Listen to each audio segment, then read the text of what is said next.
என் பெயர் ஆசியா மரியம், மணவாள நகர் கிளை.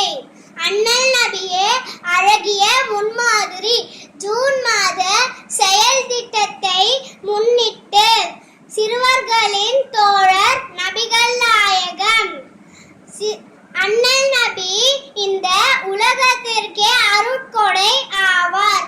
ஆனால் சிறுவர்களுக்கு ஒரு சிறந்த தோழர் ஆவார். சிறுவர்கள் வீதியில் விளையாடி கொண்டிருக்கும் போது அண்ணல் நபி முதலில் சலாம் சொல்லி அவர்களுடன் கலந்து கொள்வார்கள். அன்னஸ் அலி கூறினார்கள், நான் 10 ஆண்டுகளாக நபியோடு இருந்தேன். ஆனால் ஒருபோதும் ஏன் இப்படி செய்தாய் என்று கண்டித்ததில்லை. நூல் முஸ்லிம் 2309. அஸ்ஸலாமு அலைக்கும் வரஹ்மத்துல்லாஹி வபரகாத்துஹு.